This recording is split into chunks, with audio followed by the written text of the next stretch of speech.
Hi, welcome back to another Table Talk with Kristy Harris. I'm sorry I haven't put out a video in a while. I've been kind of busy. Today we're going to do a meatloaf recipe that combines turkey and pork, and we throw in some frozen cherries. It's a really tasty dish, and I hope you'll try it. This is a pound of pork and a pound of turkey. You can use pork sausage. You don't have to use any pork at all. You could use just all turkey if you want to make it a little lighter. So what we're going to add to that is I like to have my mise en place, which is, things in a row. You cut up all your ingredients and you have them all ready to dump in. So you're not sitting here watching me struggle chopping an onion. So I like to save you that. So here's about a cup and a half of an onion chopped up. It's a medium onion. So we're gonna put that in the bowl with our meat. And then up next, we're gonna take our shredded carrots I have here. And shredded carrots go in. I'm lucky I chopped those up right before my food processor broke on the top, so a new one's on the way though. It's funny, being on like a diet or gluten-free, it's a food processor is a pretty essential item, and you don't really realize it until you don't have one. So to that, we're gonna add kind of the star ingredient, cherries. I have frozen cherries in there in the freezer. I don't know where you're going to get any good fresh ones right now since it's winter. So put those in there. This is kind of just a neat little, you just dump everything in and mix and then put it in your pan and bake it. And there's the oven. It's set to 350. So that's the temperature we want for that. I'm going to try to show you here. The spices, the herbs we're going to use, parsley. I'm going to use 2 tablespoons parsley, 2 tablespoons garlic powder, a half tablespoon of thyme, and then we have sage down here on the bottom, a half tablespoon of sage as well. So dump that all in. It's great. And then the great thing after you're done with this is you just put all your containers in the dishwasher and just walk away from it. There's really not a lot of mess left over. So next we're going to crack our eggs. You're going to need 2 eggs in here, 2 large eggs.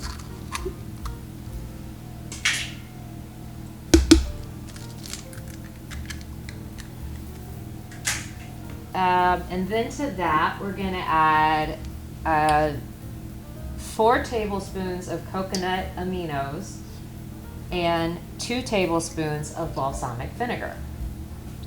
So that's kind of going in here.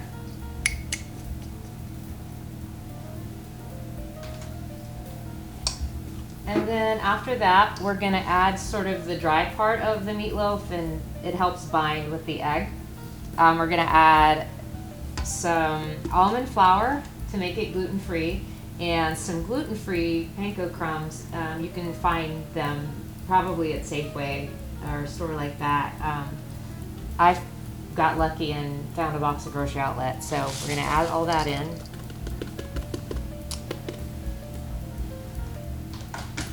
And then you're gonna, ladies, if you have rings on, this is a good time to take them off, because we're gonna get in here with the mixture, and we're just gonna take everything we put in there and just mix it up.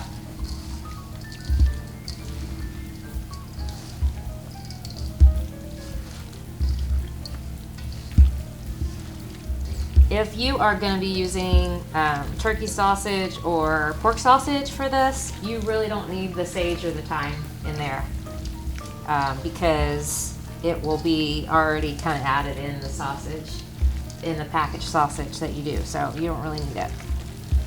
But just continue on until you got everything mixed in.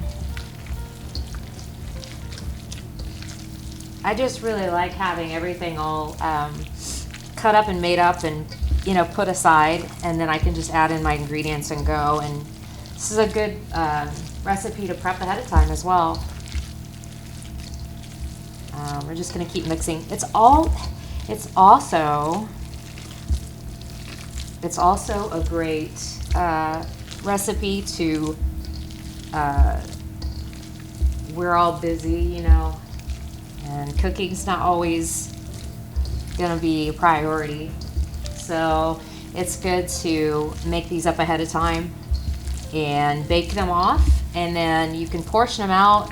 This recipe serves 8 people, and I'll have the macro counts, the macronutrient counts, like the, you know, the protein, the carbs, and the fats. I'll have them below in the show notes.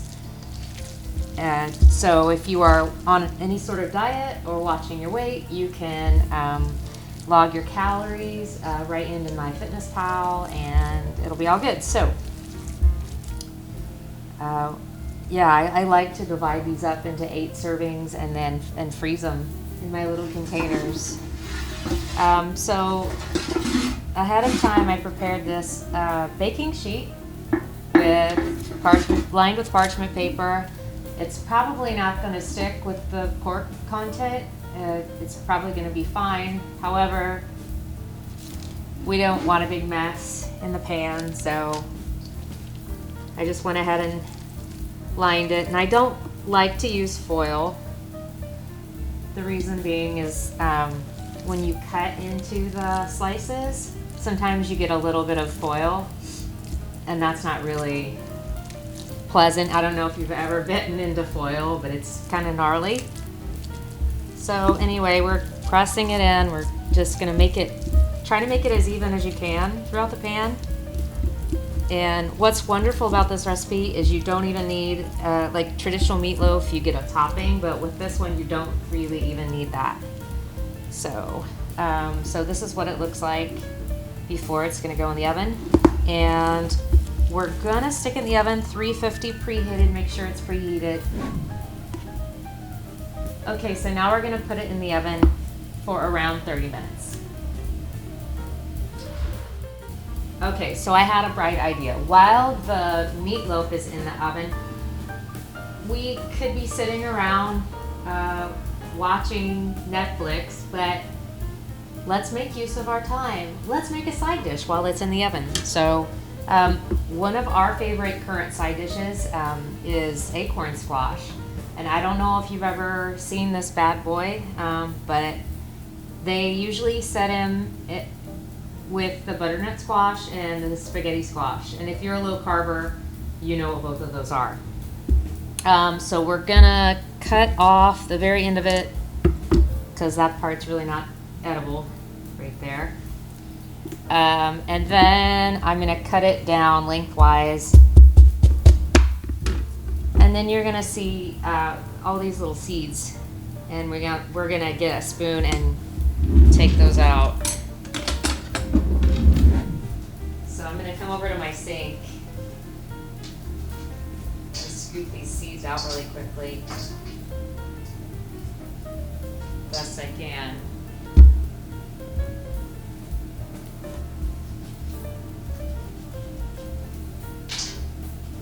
Okay, that was pretty quickly. All right, so now we have these 2 cleaned out versions of the squash. And I like to set things when I'm chopping them. Kind of a rule of thumb is you want it flat so it doesn't roll on you. And right now my cutting board's rolling on me, but you can also put a towel underneath that. But yeah, like I said, don't put the rounded and try to cut it. You'll end up probably cutting your fingers off. But if you take it and it's flat, you can kind of have some leverage, and it's a lot easier. And then you're gonna get to that end. This edge is not edible, unless you have iron jaws, I don't know, but I just throw that into the garbage. Not to the disposal, you don't want that. So we're just gonna cut these into little bite-sized pieces. And I'm gonna put them on a previously used baking sheet where we have kind of a lot of olive oil left over. So that way I don't really have to add oil to the pan. I'm always looking for ways to cut calories, to reduce reduce fat. Not that fat's the bad guy, but it just adds a lot of calories, and when, yeah, I didn't really need them. So we're just cutting these into little pieces. And this is plenty of a side dish for 2 people.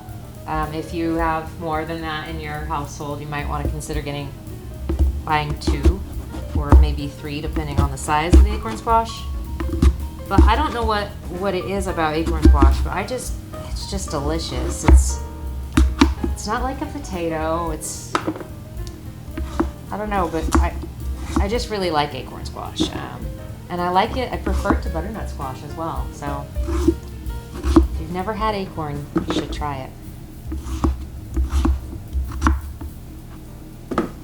So we've got all these cut up now, these little pieces. And we've got our tray here. Got them on the tray.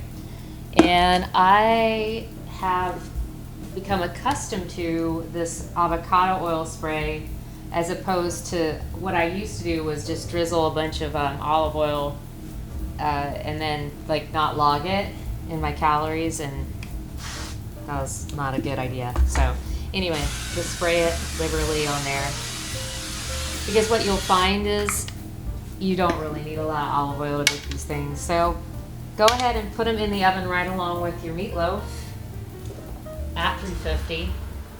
And they'll kind of coast along right along with them, and they'll all be done at the same time. So about a 30-minute time frame. But we'll, like I said, we'll check back on the meat and we'll see. All right, be right back. So I'm not a big fan of wasting time, so I don't want to waste yours. I thought I would cut to the chase while the meatloaf's in the oven. We'll do our wine pairing right now. The wine pairing I selected today is from Imagery. It's a Cabernet Franc, and it comes from the Benziger family. So Jamie Benziger is the winemaker. It's a 2018. So we're to the part where it's, it's 2022. It's harvested in 2018, so it's got a couple of years on it. It's not going to be as tannic as it was maybe if you had opened it in 2019. So it's going to be a little softer, which is good. If something is still too grippy and tannic when you pour it at first, you can always pour it into a decanter and give it a little air, let it soften up a little bit more. So I poured some so I can taste it for you. And oh, that's really lovely. I always love my wine in the evening. It's gonna be sad if I have to give it up. So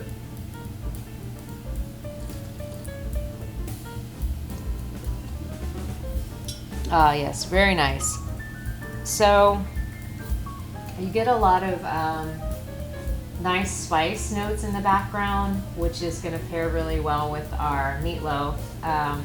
Obviously there's some cherry, and that's going to also pair with the meatloaf, the cherry and the meatloaf.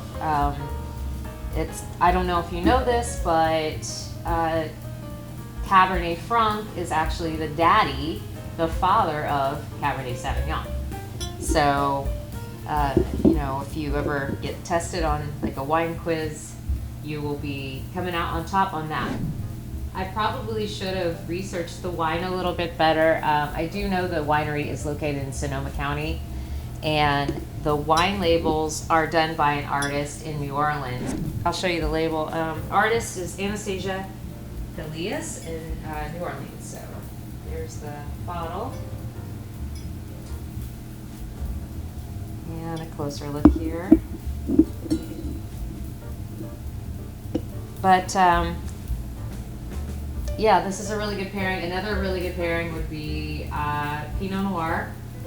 That's a no-brainer because of the cherries and the turkey and the sage. It's kind of it's almost a reminiscent of a Thanksgiving dish on the palate. So anything Thanksgiving wines that you would serve would be really going well with this too. So can just think about the wines that you enjoy on Thanksgiving, and even Cabernet Sauvignon. I mean, even a Merlot. This dish isn't really overpowering in any sort of way. you know, it's not spicy, so you don't have to have a very big red to go with it. So whatever your choice is, I hope you really enjoy the recipe. And we're back. All right, so I've taken the meatloaf out of the oven, and we're gonna now portion it into 8 servings, because that's how I did the macronutrients count, and I don't want to mess anybody up if you're trying to count. So what I like to do to portion it out is I go around the sides first.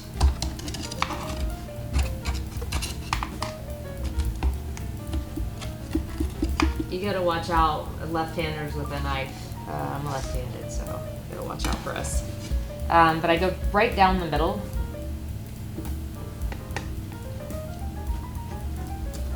Ish. And that's the thing, is like, I could walk away and probably finish half of this thing by myself, but I won't. You gotta keep your self-control. And then what you do is you cut it down the middle again the other way.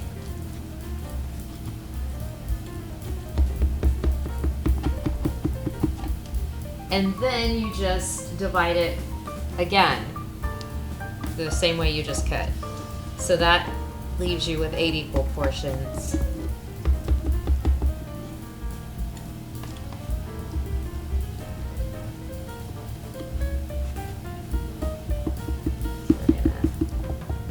And then since we've got the oil and then the parchment paper underneath, it's going to be pretty easy to just lift on out of there for a portion. So you can see I just took it out of the oven. It's pretty steamy. So we're going to do that. Put it on the plate. I'm going to get rid of this. I'm going to set this tray away from the plate. And then, so we've got this, and what I like to do is put a little bit of green on it, because a plate is always enhanced with a little bit of color. We just happen to have some spring mix in the fridge, so we're just gonna bust it out. Bust it out, and you could actually put it underneath for a bed, so I'm probably gonna do that and rearrange the plate. And then our butternut squash will be, our acorn squash will be out in just a minute. Okay, my loves, I just pulled the acorn squash out of the oven. So we're gonna plate that. It's nice and brown and crispy. Plate it up.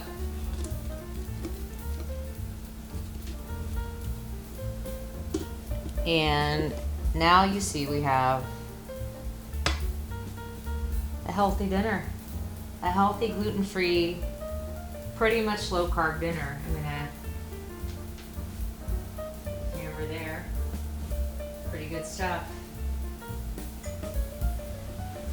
And like I said, you're gonna do your Imagery Cabernet Franc. A bottle shot for you there.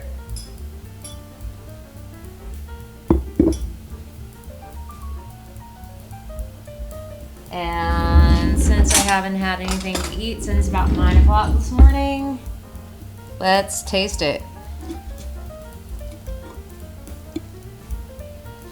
Not that big of a bite, a little smaller bite. I think that would be reasonable.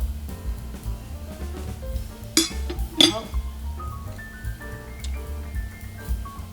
Killer secret ingredient, I have to tell you guys, is Coconut Aminos.